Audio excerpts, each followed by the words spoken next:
السلام علیکم۔ حضرت سلیمان علیہ السلام نے سمندری جن سے پوچھا کہ اے جن، تو نے کسی جزیرے میں کوئی چیز عجیب و غریب دیکھی ہے؟ یہ سن کر وہ بولا، اے حضرت سلیمان علیہ السلام، میں نے دریائے مغرب میں ایک جزیرہ دیکھا ہے، اور اس میں ایک عظیم شہر ایسا ہے کہ چاروں طرف اس کی دیوار سنگین ہے اور بلندی اس کی 100 گز ہے۔ اس کے اندر 12 برج ہیں، ہر برج پر ایک علم نصب ہے، اور اس دیوار کے بیچ میں ایک بڑا میدان ہے، اور اس میں ایک عالیشان مکان ہے جس کی بناوٹ سنگ مرمر کی ہے، اور اس پر ایک مینارہ بلند ہے۔ اس پر ایک شیر اور عقاب بزرگ مثل آدمی کی صورت کے لوہے سے بنا ہے، اور اسی قسم کی بہت سی صورتیں ہیں۔ اس کے بیچ میں ایک عظیم الشان تخت بچا ہوا ہے، اور اس پر ایک نہایت حسین ماہ لقا، اور اس کے ساتھ ایک دختر اس تخت سے اٹھ کھڑی ہوئی، اور وہ 4000 لونڈیاں اپنے اپنے حجروں میں داخل ہوئیں۔ اسی وقت میں نے جا کر ایک لونڈی سے معلوم کیا کہ اس شہر کا کیا نام ہے، اور ماہ لقا حسین خاتون کون ہے، اس کے ساتھ جو دختر ہے وہ کون ہے، اور وہ علم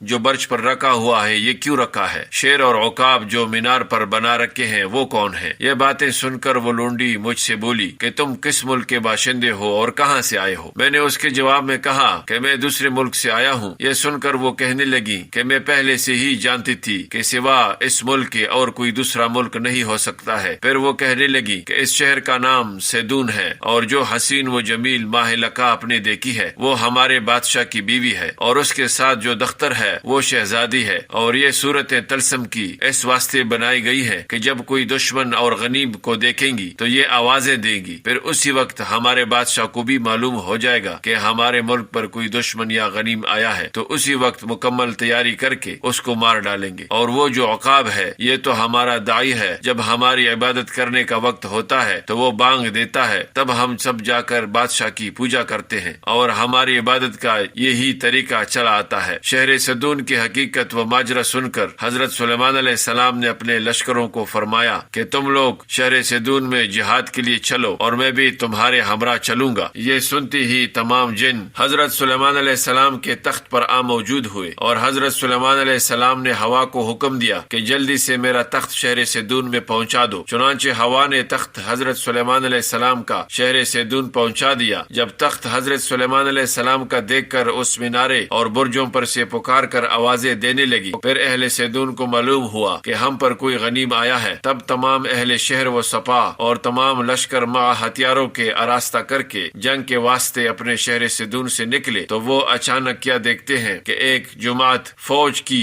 تخت پر بیٹھی ہوئی ہوا پر چلی آتی ہے۔ یہ دیکھ کر اہل سیدون بولے کہ ہم نے آج تک کسی بادشاہ کو نہیں دیکھا جو خود اور اس کا لشکر ہوا پر سوار ہو کر چلے، معلوم ہوتا ہے شاید یہ بادشاہ نہایت بزرگ ہے۔ وہ لوگ میدان میں آ کر کھڑے ہو گئے۔ ادھر حضرت سلیمان علیہ السلام نے جنوں سے فرمایا کہ پہلے تم جاؤ اور ان کافروں سے لڑو۔ حکم سنتے ہی وہ تمام جن ان کافروں سے لڑنے لگے۔ سیدون کے لوگ جنوں پر غالب آئے۔ تب حضرت سلیمان علیہ السلام نے دوسرے اور جنوں کی جماعت کو ان سے لڑنے کے لیے بھیجا، چنانچہ وہ جماعت بھی ان سے مغلوب ہو گئی۔ پھر اس کے بعد حضرت سلیمان علیہ السلام نے آدمیوں سے فرمایا کہ اب تم لوگ ان کافروں سے جا کر لڑو۔ حکم سنتی ہی جب مردم بسیاران سے لڑے تو ان کو زیر کیا، اور آخر میں ان کا بادشاہ بھی نکل کر حضرت سلیمان علیہ السلام سے لڑنے کے واسطے میدان میں آیا۔ اس بادشاہ کا نام عنکبوت تھا۔ حضرت سلیمان علیہ السلام نے ہوا کو حکم دیا تو ہوا نے ایک مشت خاک اس پلید کی آنکھوں میں ڈالی، تو وہ پلید اندھا ہو گیا اور فوراً ہی غش کھا کر گر پڑا، اور اسی کے شیر نے اس پلید کا سر کاٹ کر کھا لیا، اور بعض نے کہا کہ ٹڈی آ کر اس پلید کی آنکھیں کھا گئی تھی۔ اس طرح وہ پلید جہنم واصل ہوا، اور باقی کافروں کو لشکر حضرت سلیمان علیہ السلام نے مار کر دریا میں بہا دیا۔ اور بادشاہ عنکبوت کی بیٹی کو، وہ نہایت حسین وہ صاحب جمال تھی، اس کو اپنے ساتھ حضرت سلیمان علیہ السلام لے گئے۔ جب حضرت سلیمان علیہ السلام نے شہر سدون سے مراجعت فرمائی تو راستے میں آتے وقت اس بادشاہ کی بیٹی سے کہنے لگے کہ اے نیک بخت، تو ایمان لے آ۔ اس نے جواب دیا کہ میں بے شک ایمان لے آؤں گی، لیکن مجھے میرے باپ سے ملواؤ۔ پھر یہ سن کر حضرت سلیمان علیہ السلام نے فرمایا کہ تمہارے باپ کو تو مار ڈالا گیا ہے، اس کو تم کیوں کر دیکھو گی؟ بہر کیف اس دختر کے کہنے سے حضرت سلیمان علیہ السلام نے اس کے باپ کا سر منگوا کر اس کو دکھایا۔ وہ دختر بے ہوش ہو کر گر پڑی، پھر وہ عرصہ کے بعد ہوش میں آئی اور بہت ہی گریا وزاری کرنے لگی، اور پھر خدا پر ایمان لائی اور حضرت سلیمان علیہ السلام کے عقد میں آ گئی۔ دوستو، اللہ تعالی ہمیں دین اسلام کی راہ پر چلنے کی توفیق عطا فرمائے، آمین۔ السلام علیکم ورحمۃ اللہ وبرکاتہ۔